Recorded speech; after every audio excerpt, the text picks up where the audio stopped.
huge free throws here for Clark. 4 of 4 from the line tonight. She has 39 points. Clark got it. A 40-point semifinal for Caitlin Clark. This to make it a 2-possession lead again. Oh, yeah. Timeout, South Carolina. 77-73. And Iowa with the 4-point lead.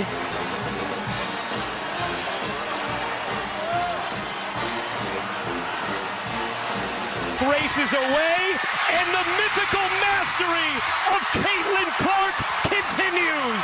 Iowa, the Hawkeyes are headed to the national championship game.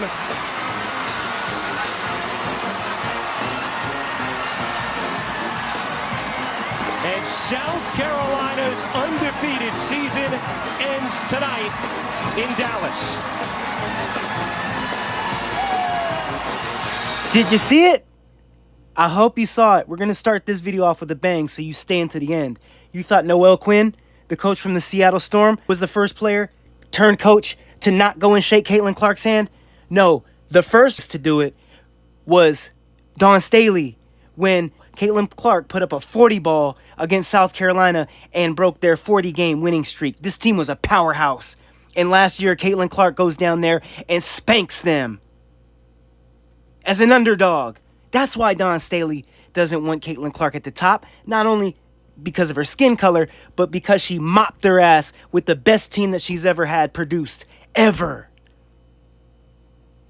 This collusion is out of control. It's insane, and it needs to stop. Foul, I believe, to Angel Reese. Yep, across the head, and they will go to the monitor to review this one. Yeah, that's right. Reese is being reviewed for possible upgrade to a flagrant. I think it'll be upgraded here. The sole purpose of it hitting her head, although she was looking for the ball, I believe. Welcome back to the channel, guys. It's ICU. If it's your first time here, please like and subscribe. I come out with a plethora of different content for you guys to keep you guys entertained and to learn something. And today, I've figured out the reason why Caitlin Clark is hated in all of women's sports. It just clicked. Just came to me just now. Take a look at this. So we have Angel Reese. She reposted something that Sha'Carri Richardson just said. And so I'm like, oh, okay, I'm curious to see what Sha'Carri Richardson's been up to. And so I go in here, and I see on 516, she makes a post. Black women have easily had the biggest year in sports. The BET Awards nominees for the Sportsman of the Year Award are... We have Aja Wilson, Angel Reese, Coco Gauff, Flo J. Johnson, Juju Watkins, Naomi Osaka, Sha'Carri Richardson, and Simone Biles. Do you guys see a woman's name off of this list? Do you see the reoccurring theme of this list? They tried oh so hard with Naomi Osaka. That was such a reach. But she snuck in there. The BET organization as a whole is catered toward my black people. And I say my black people because, yes, guess what? I am black. So I can speak on this topic freely, my niggas. Yeah, I get the N-word pass because I'm black. But I don't use the N-word, so you won't be hearing it again. Guess who's off this list? Yes, it all clicked. I saw this award listing, and I see Caitlin Clark off of the list. And it clicked on why Caitlin Clark is being hated. Sprinters from Brazil, they're at the top. Basketball, all the top women are black. Every sport, the best person in that sport has been black. Except snowboarding, golf, figure skating, downhill skiing. But the big three, we're talking about the big three. Tennis, basketball, sprinting is where I think the women get the most love. They've had the luxury of having it that way. Well, guess what? We've come in and there's somebody new taking over, and she's not black? For these black women, that is a problem. Not more than 10 hours ago, Caitlin Clark gets whacked upside her head by Angel Reese. These women are haters. Naomi Osaka's not even black. Look, somebody even mentions it here. Naomi Osaka is half Haitian. She is not black. She is half Caribbean or African. Stop this. And I even posted, why do you have to be black to earn this award? Where's Caitlin Clark, fam? BET is recognizing the Sportsman of the Year award. I don't care that the program is catering towards blacks, but a non-black woman needs to be there if she is the Sportswoman of the Year. I see the underlying theme here, and it's not a good one. It's race-related, 100%. These women are hating on her because she's white. This one right here took a little bit longer. It was a little harder, but will prove my point even more. We have down here, boom, Video of the Year. A candidate for Video of the Year was Harlow, First Class. We see that Jack Harlow is not black. So there are candidates that get chosen for a BET award that are not black. That's why I want you to understand the collusion here. It is a full-fledged, full-court press collusion against Caitlin Clark. And before I get flamed up in my comment section saying that she's not a professional athlete, so she is not considered even a candidate for the award, let me go into what embodies what a sports person or sportswoman of the year award encompasses. Since its inception in 1954, the award should go to the athlete or team whose performance that year most embodies the spirit of sportsmanship and achievement. Both Americans and non-Americans are eligible, though in the past, the vast majority of winners have been from the United States. Both men and women have won the award originally called Sportsman of the Year and renamed it Sportswoman of the Year or Sportswoman of the Year when applicable. There's no classification in there that actually says they need to be competing as a professional to get this award. Additionally, she is a professional now, and she has just gained from would have been a $50 million TV deal. She's gained upwards of $250 million in potential revenue packages that the WNBA can now acquire because of the Caitlin Clark hype. So if you're saying she hasn't even made a footprint or an impact on the game so far, yeah, she just put an extra $200 million into the WNBA's potential leverage in negotiating TV deals. Since the window of collegiate basketball ending and women's basketball starting professionally, there was such a small window. Caitlin Clark also became the National Division I all-time leading scorer, passing Pistol Pete Maravich out of LSU. Are you kidding me? Male or female? She beat Pistol Pete's record. She needed 18 to pass Maravich for all time of 3,667. She set the record with a pair of free throws in the final second of the first half. So she didn't even know. It says not really. But when they announced it and everyone screams, that's when I knew, she said. So not only is she being a team player because she forgot about the stat line, because normally a normal person would be like, okay, dude, two more deuces and I got the record. She literally in her mind didn't even conceptualize the points to get there and did the math. She was worried about the win. Do you guys realize how hard that is to break the record that Caitlin Clark just broke? Look here. Pistol Pete played basketball for the Tigers. His father, Press Maravich, was the team's head coach. Of course you're going to break the records when your dad is the coach. I had about 7 or 8 high school records until the high school head coach's son got to be the running back at my former high school. And then half of my records got broken. That's the only way. My boy got the handoff 35 times a clip when I was barely getting 20 carries a clip. You got my records. All records are meant to be broken, but you got the rock 40 times a game. You know, it's one of those things where it's like, this is such an impressive record. Such an impressive record. This woman right here is the consummate pro. She is the definition of sportsmanship. It should be in the dictionary. It should just say sportsmanship, i.e. et al. Caitlin Clark. And this is the collusion. This is why this is such a wild thing to have her off of there. She does all of this and is not even recognized by, I don't care if it's BET. It doesn't matter. Like, BET needs to understand they're doing the same thing that happened to us forever. And if she's not included, it doesn't matter. Race should not even matter. This woman should be on that listing. She did all of this. She passed Pistol Pete Maravich pumped all this money into the WNBA, and is off the nominee list. That just shows me white people are no better than black people, because when black people get in positions of power, they do the same thing that white people do. Don't ever try to bring up no race anymore, black fellas, black ladies, all my black brothers and sisters, because when we get in power, we do the exact same thing. We alienate the foreign colors. You're corrupt, just as corrupt. That's why I get love from blacks and whites. I don't see color. I don't. But obviously, y'all do, because you're keeping this woman from shining to the best of her ability. That's racist. So I don't want to hear anything that she hasn't made a footprint in the WNBA.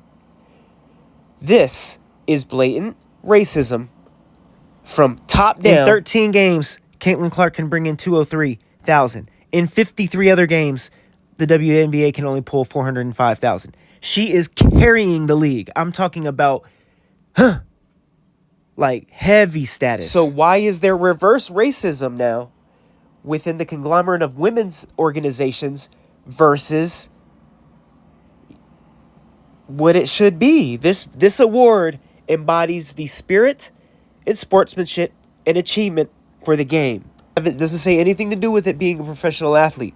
She embodies what everything about sportsmanship means. She did the "you can't see me" face when she hit a three. She didn't go over and taunt Angel Reese, when or South Carolina when she beat them. She doesn't taunt the opponent when she wins. When she wins, she's very glorious in winning. She's very glorious in defeat. That embodies what the sportsmanship aspect of this game. That's why I love Caitlin Clark. She is the embodiment of what sportsmanship is in sport. And come on now, we all know that Naomi Osaka does not treat tennis like it's her main sport, like it's her number one sport. She has other things that distract her from the game. We can't even put her in the same conversation as Caitlin Clark, who has laser beam focus. That's disingenuous. I mean, as far as Sportswoman of the Year, Coco Gauff, we know that she had an issue with the umpire saying it was out if the ball was really in. She had like an on-screen argument with him, so we could say that alone disqualifies her because she had a tit for tat with the umpire. Look, the umpire is there to make a call, and then you publicly announce and denounce the call that said it led to your loss. I mean, that's just, to me, not having good sportsmanship. But that's up for debate. But she is not even in the realm or area of Caitlin Clark. Like, she's doing great for her age. She's very, very young and very, very successful, but she's not even in the stratosphere of Caitlin Clark. No one knows about her record. She's just on there because she's black. She's on there because she's black. I don't like this. And so now it's time to vocalize it and to make people aware of it, because this is a big problem. Oh, that's right. She has a darker skin, a darker version of melanin than that white woman, Caitlin Clark, who has a lighter shade of melanin, and she gets on the roster, but Caitlin doesn't. It's blatantly obvious when I accidentally scrolled X and I saw this list of nominees, it clicked. Because who makes the nominees? It's normally the coaches, it's the owners, it's the top. It's the tippity top. This does not happen in men's sports. So what can we logically deduce? This is an issue of racism stemming from the top down, and it's trickling down into the players. Look how the Seattle coach handled Caitlin Clark. Ever to watch a Seattle Storm basketball game, and they see a classic 85-83. We saw a little bit of everything in this one, but the bottom line is Seattle wins, and they go to 2-3, and Caitlin Clark and the Indiana Fever. Do you guys see that?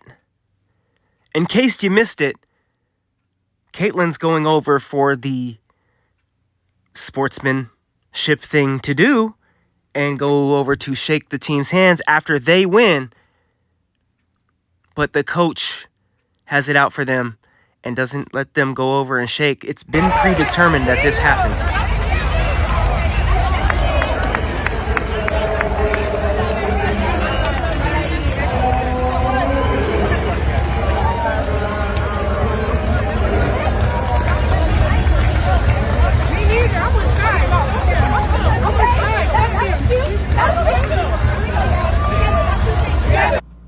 You see, they still after playing the Phoenix Mercury, they're saying, oh, I'm not going to go shake hands. This is a team leadership issue. But as you can see, they still got information and they still shook that team's hands. So they're talking about doing the same thing they did to Caitlin Clark because it's a leadership issue. But they still went and shook her hand. They're not shaking Caitlin's hand because they know the drill. No. We ain't going to let the white girl punk us. But, oh, for the Mercury, okay, we'll do it even though we don't want to do it. This is really bad.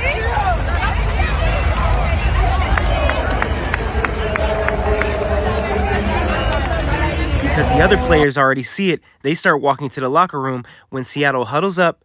They don't go shake the hands after the dub, and they walk back to their locker room. This is directly after their terrible sportsmanship by every player on the Seattle Storm's team, including the coach.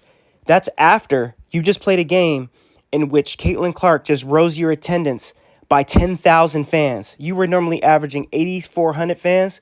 When you bring Caitlin Clark in, she boosted to 18.3, so an additional 10,000.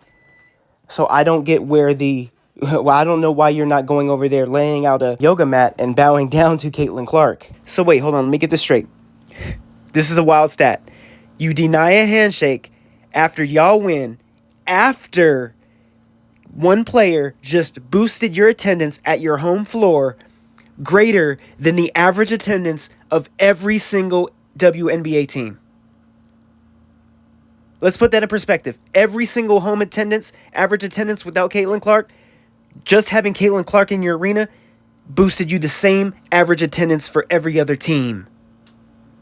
And you still deny the handshake. I am not sexist. I am not a misogynist. But this is a totally women thing going on here.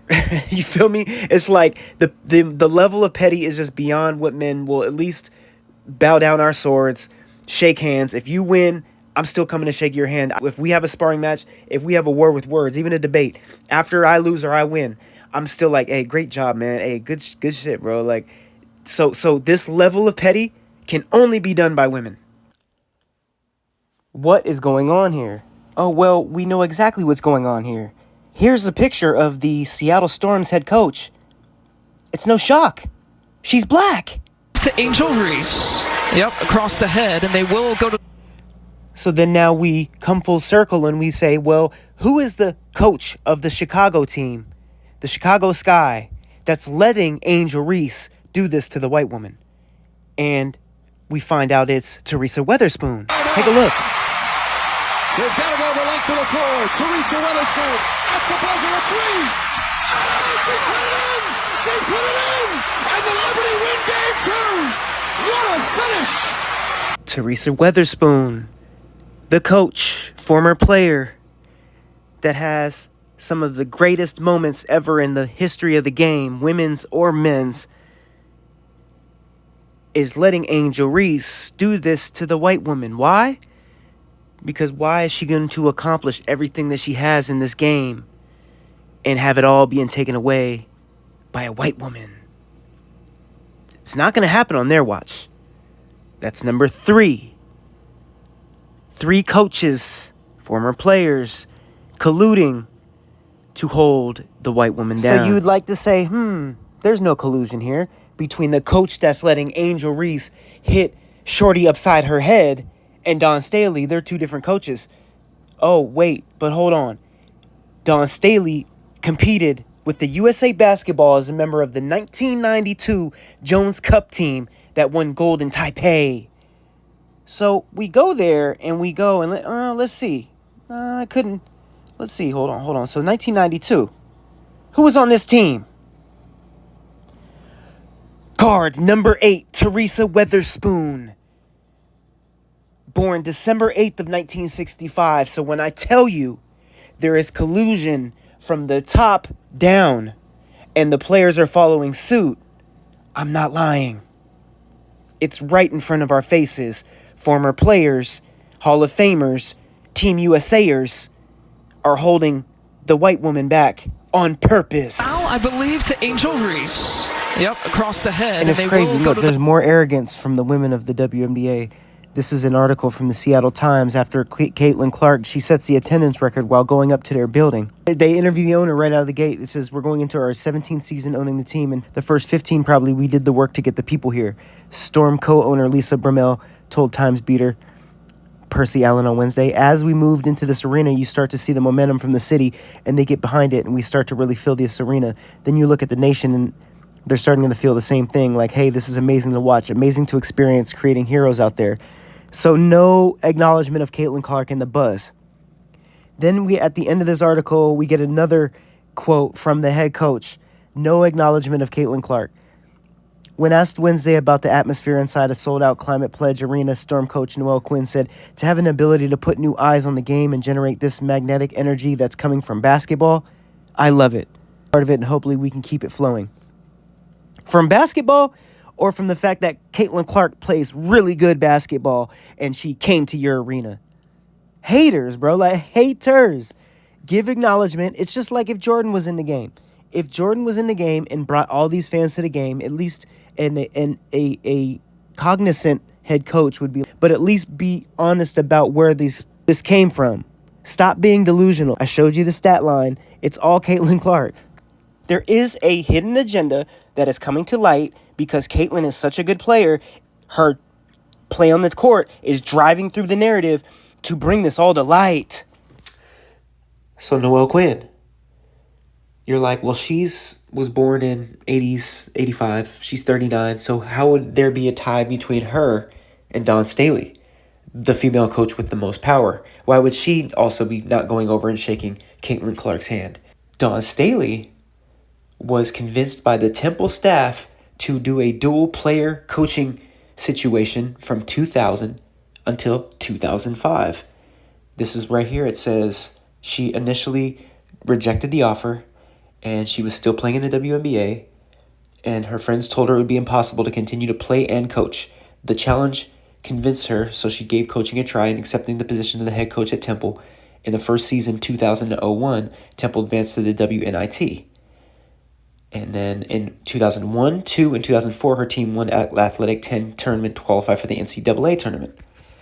So now they're getting better. In 04 to 05, Staley's Owls went 28-4 and 19-0 perfect in the Atlantic. So now she's rolling. That's 05, 06, 07 we don't hear about. In 07, and this is when 06, 07, right, was a year before Dawn Staley says it's confirmed by Temple in May 7th of 2008 that she would be leaving Temple for the spot at North Carolina or University of South Carolina. The year before that, we go to Noelle Quinn's college career. In 07, Quinn basically balled at UCLA. She was named Pac-10 Player of the Week, and in the 06, she led the team to its first Pac-10 tournament title, recorded 22 points in the championship game. So she was the big woman on campus in 07. That was the year before Dawn Staley said, F this, I'm going to a SEC school. I want to play against the bigger teams. So there's an allegiance there. Noelle Quinn looks up to Dawn Staley. Dawn Staley saw Quinn ball and was in that same time frame coaching and made the move to the SEC at the same time Noelle Quinn was killing it in her last year in school. Those three coaches are all tied together. And Dawn Staley is the mastermind puppeteering these littler coaches to do the same thing. And now that she has the ultimate power, she has stripped Caitlin Clark's ability to make it on this year's Olympic team. And this article shows right here why. This is why Dawn Staley is doing this, because last Olympics was supposed to be her last. So this Olympics will be her last, and she's closing the grave on what could be great, because she was already set to retire last Olympics. So what's the change of heart now? Oh, because you're going for an 8th championship. But I believe it's to snuff out the incoming forest fire that is Caitlin Clark. Yeah, so do you guys see this? Their allegiance, repping royalty, their allegiance is to Dawn Staley. They move as Dawn Staley moves. She's the first and only coach, women's coach, to have a solo cover with the magazine. Slam! So, I mean, this is technically the best player on average on paper as far as points is in the WNBA and repping royalty. They're all of their allegiance is to DS. So it's no coincidence that she is the puppeteer of this charade and that it's going to be her last as an Olympic head coach, and she doesn't want Caitlin Clark anywhere near her last hurrah. You see that? You said you want your legacy to be an odds beater. You see that ticker at the bottom? You see what just happened? You want your legacy to be an odds beater. That's exactly what Caitlin Clark did to you, ma'am. You were like 70-2 at this point. It is crazy to think about. Caitlin Clark is the odds beater. You got beat by her odds. So I don't want to hear that this woman does not have a personal vendetta against Caitlin Clark. And as long as she's coaching, it seems like she's on her exit. But as long as Dawn Staley's coaching, Caitlin Clark will never shine. It's the trickle-down effect of how many people she's influenced. If Dawn Staley ain't going to shake Caitlin Clark's hand, there's a lot of people that aren't going to shake her hand. Thank Dawn Staley. But this is crazy because this article came out May 30th of 2024, and I love ironies. I wasn't even going to scroll. But remember, I told you it's about her and not the team.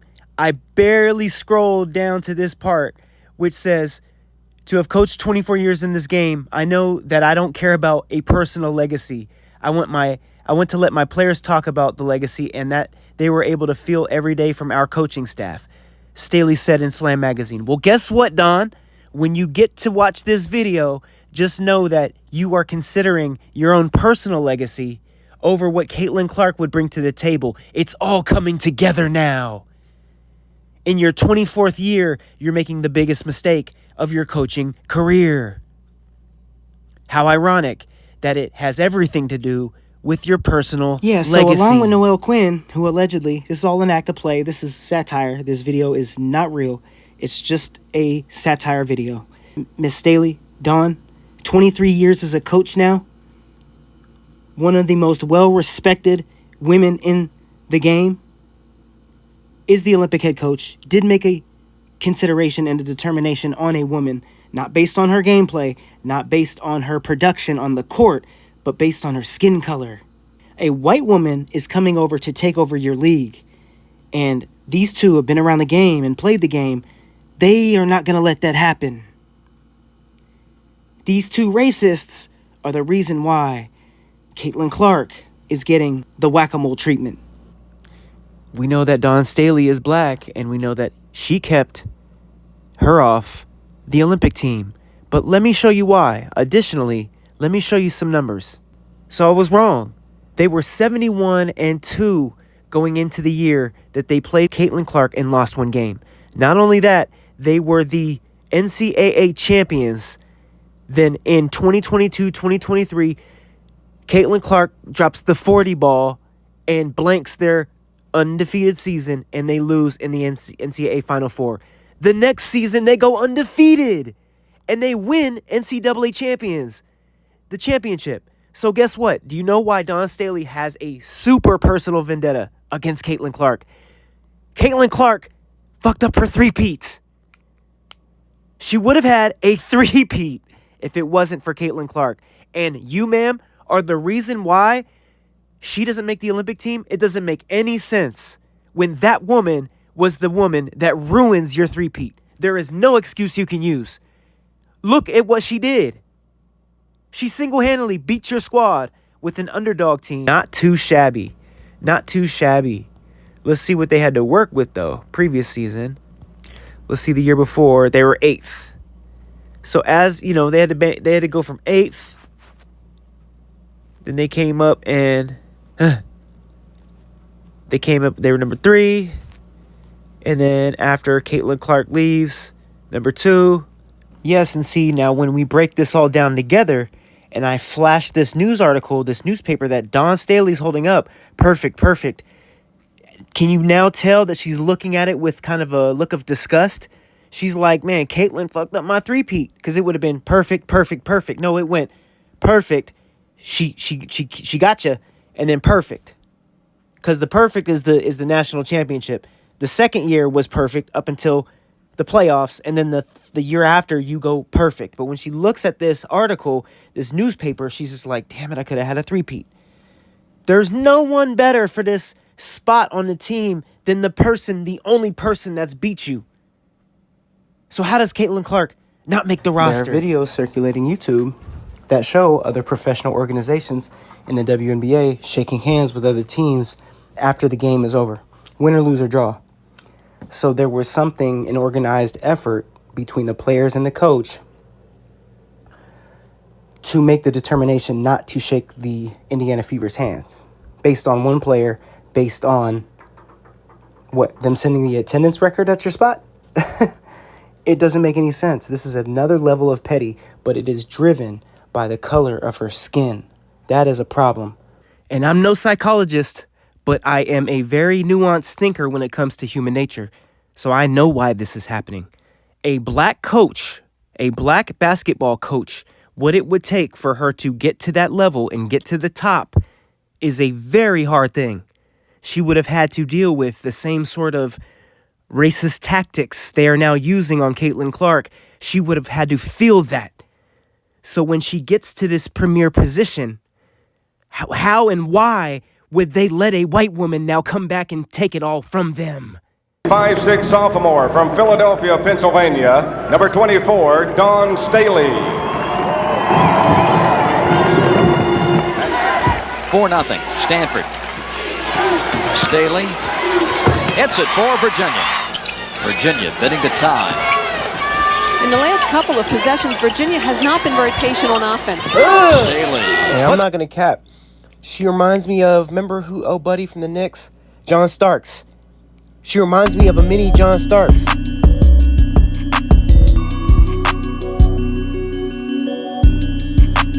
Yeah, John Starks. That's exactly who I was thinking about. Dawn Staley has that little John Starks vibe to me. She got that John Starks swag. It all the way back. Dawn Staley was nice with it, boy. But with all that being said, Dawn Staley, growing up in Philly, getting to the point she's at, why is she going to let some white chick come and snatch it all from her? The legacy she's built. It's obvious. She has a lot of power. She's the head coach. She hires and fires. She's basically the Bill Belichick. She can gain the roster. She coaches the roster. She has every input on every player on the roster. Dawn Staley happens to have an agenda. Just like the Seattle coach that they all knew not to shake Caitlin Clark's hand. And the mainstream media, which BET news outlet would be a mainstream media. This is a collusion, a coordinated attack against a woman that just happens to be white. This shit it's really messed up that we're still seeing and viewing people in this lens. It's terrible. I will never have my kids will never learn to see color ever. And you should too.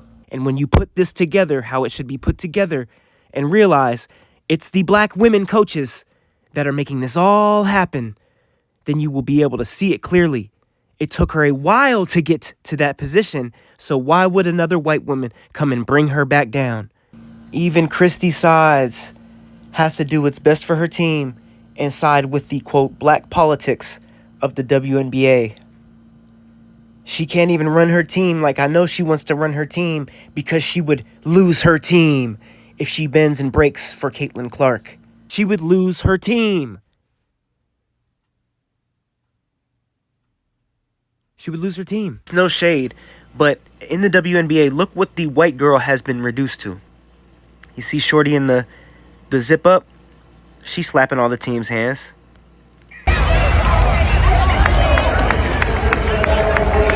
She's slapping all the team's hands. Take a look at this.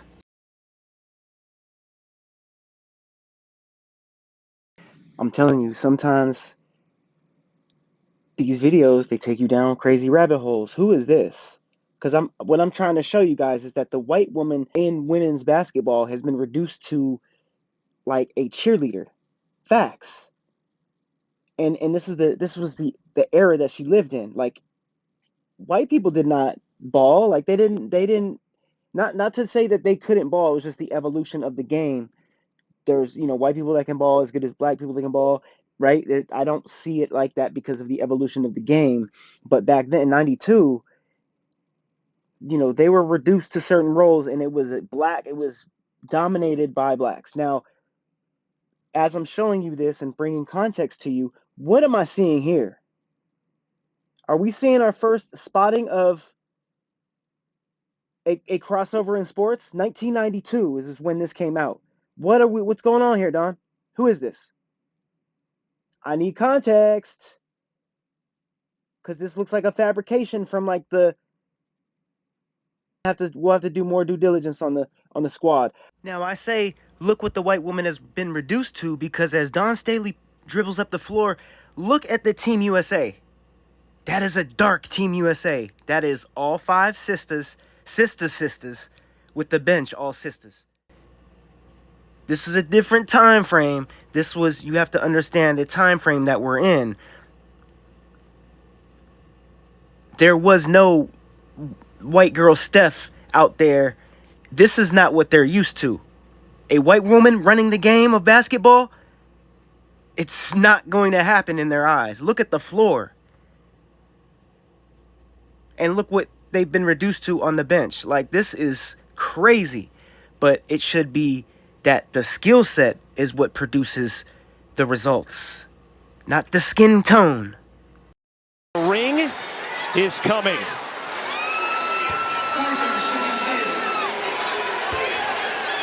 Do you see those side by side? Caitlin Clark's "You Can't See Me" was directed, look at her eyes, they're directed up in the stands to either her family or her boyfriend or something, saying like, yo, they can't see me. Angel Reese in the adverse, once the game is out of scoring range and Caitlin Clark can't come back with 2 deep trays like Steph Curry, comes back and taunts her, does the "you can't see me" right to her face. That's not good sportsmanship. Angel Reese is not graceful in winning, and she's obviously not graceful in defeat. It's a basketball play. I can't control the refs. They affected the game obviously a lot tonight. So, I'm always going for the ball. But y'all gonna play that clip 20 times before Monday. So it's cool. We went up really strong a lot of times, and we didn't get a lot of calls. And going back at looking at the film, I've seen a lot of calls that weren't made. I guess some people got a special whistle, but just being able to play hard as best as we can. I'm still proud of Camilla going on, still getting a double-double. And that's something y'all not going to be able to stop, regardless of the referees. Like, we're here for a while. We're not going to be denied, it's no matter what you guys can try to do. But our goal is to win, and we're going to do whatever it takes to win and continue to do that. Yes, you heard that right. The same woman that knocked up Caitlin upside her head, the same woman saying that the same team is getting special whistles, or that same player is getting a special whistle. No, you knocked her upside her head. Knowing what I know about the world now, knowing everything that I've learned about the world, government, politics, Democrat, Republican, just how the world works and what we reward and what we take away from individuals. If she averages it over like a 20-point year, has right at a 20-point year, that's something that's like a record, but it's kind of just whatever. Caitlin Clark could go on this crazy run, set all these records. She will set the rookie record. All the rookie records will get broken. This woman will still win Sportswoman of the Year. Just because of what we reward as good and what we reward as bad in this day and age is all skewed. I'm weighing heavily on the fact that she will win this award, without a doubt. And you can come back to this video and say, yeah, hey, you told us so. And everyone sees it. I'm not the only one to see it, but I'm bringing it to light because I've dealt with this alienation of being the only black person in school, having to adapt to some of the biases that people have, and then when you break that bias and they're like, oh, you're just an average guy like me and you, like me. All this stuff that I heard wasn't fact. I see it in Caitlin when I see Caitlin. I see that she is being shunned, and I don't like it. And it's coming from a woman that is supposedly a candidate for Sportswoman of the Year. How so? Look, Angel Reese don't care about what that man's saying. She always knows where that camera is, doesn't she? Someone who's vain and conceited, they always know where the camera is. Angel Reese, she's super disrespectful. The woman is asking her a question. She doesn't have even the respect to look the woman in the eyes while she's answering the question. It's the lack of energy, lack of respect, doesn't want to be there, doesn't even look her in the eyes. She's looking down the whole time. And then when this gentleman asks the question, she over here poking over to the camera. Gotta give the camera a look, huh?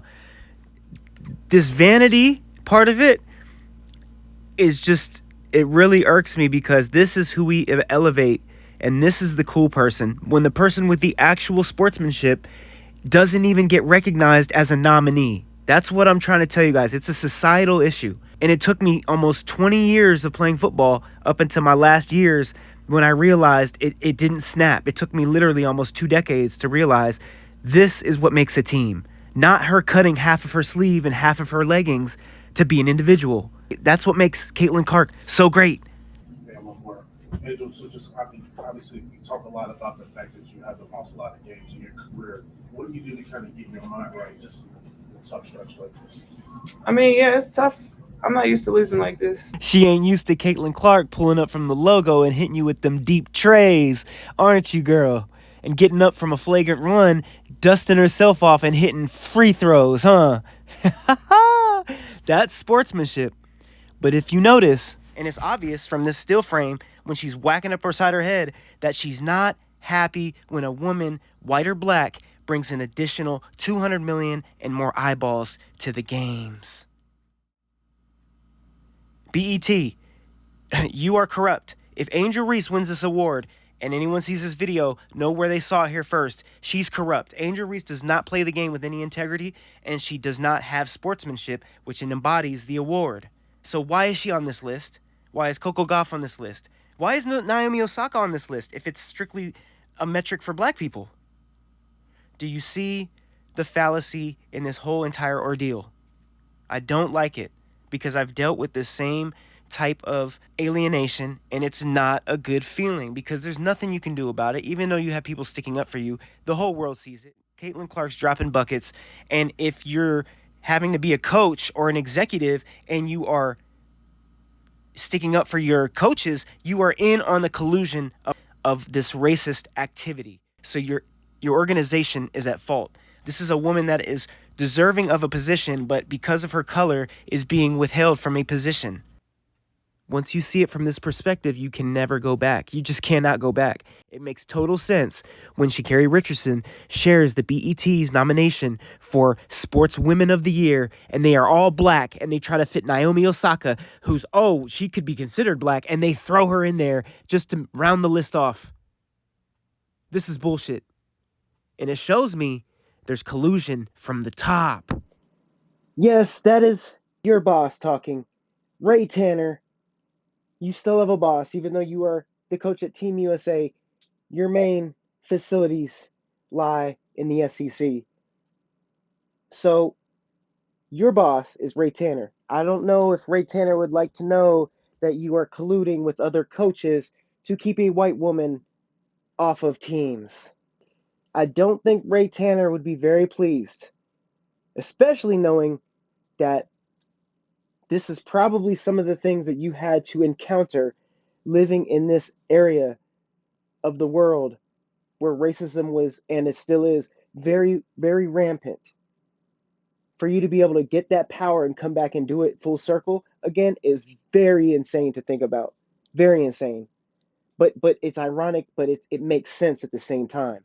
Not that I can ever give her a pass, but as I'm showing you, I'm trying to show you, it makes total sense with the upbringing and the bodies around her. A good comparison. This is going to just ruin it all my credibility. But like, look at the, let's see the variety here within the roster. Clear out the game. Bink, bink, bink, bink, bink, bink. Ooh, Chloe Kitts, there's one. Sophomore. Is it just one? Let's see. That's it! And then we have an assistant coach, 1 and 1. We're allowed one player and one athletic trainer. Cardoso, damn, she's looking good right there. But at the end of the day, who is this? She got to be 6-something. Let's see, 6'2". She's from Florida. So you already know she got that hood in her. Okay. She's from Daytona Beach.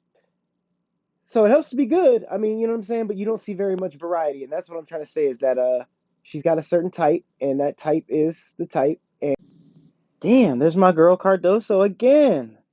And this is the thing. The confidence got to be sky high. I'm only 5'9". You feel me? In a few inches. 5'9" and 1/4. You feel me? 10 inches shorter than Cardoso. I'll walk up to her like, yo, Cardoso, what's good? You trying to go to Dave & Buster's or you trying to go watch the game? Let's go. And I walked tall, hand in hand with Cardoso. You know what I'm saying? 9 inches shorter, just like, what's good? But nah, she cool. She nice though. But damn, that'd be a tall chick to view it. That's like 7 foot in heels. They get it popping like that. Let's see last year's roster. Let's see just the last couple years here. Real quick. Doesn't help that my internet's slow sheet right now. What is that? So is that our one? Hold on. She's put it right at the gate. Oh, Chloe. Okay, so there's 2. Not a bad ratio.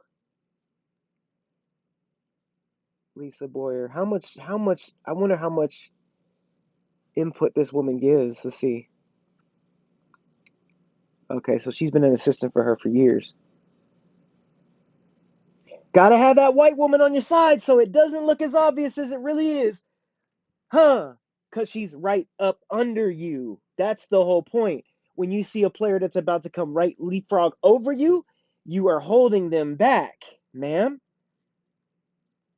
Let's clean that up. Nigger trash. Okay. Okay. All right. Keep talking. I will. Stupid nigga, everybody. Yeah, I'm a she is stupid a nigger. stupid nigger. He hit my plate. Like, whoa, this is a shock and awe type of clip. No, what I wanted to show you is that there are individuals that will, like I just showed you, the white woman underneath Don Staley. This guy, would you be surprised to know that he's married to a black woman?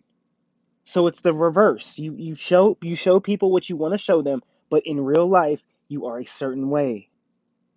It's a weird ideology. I personally am able to talk and pop my shit because I tell the truth, even though it makes me look sometimes like a weak martyr on a kamikaze mission. I only believe in the Because truth. we fought for how many years for it to be the opposite, and now we're doing the same thing? So now I'm riding for my white people and saying, you know what? Yeah, this is not going to fly because I felt this alienation. This race shit should not even matter. It shouldn't even matter. But it does, obviously, because we are holding this woman back from success based on her skin color. We have to do better. This is not good because it's a conglomerate of black women hating on the white women. There will be more content on this because now you are on my radar. Please listen up. It's ICU. And everything about us is blue collar and we gets it out the mud. Ladies, just know there is a white sniper hitting those deep trays, trying to take your spot. What's up? It's time to step up. Stay tuned.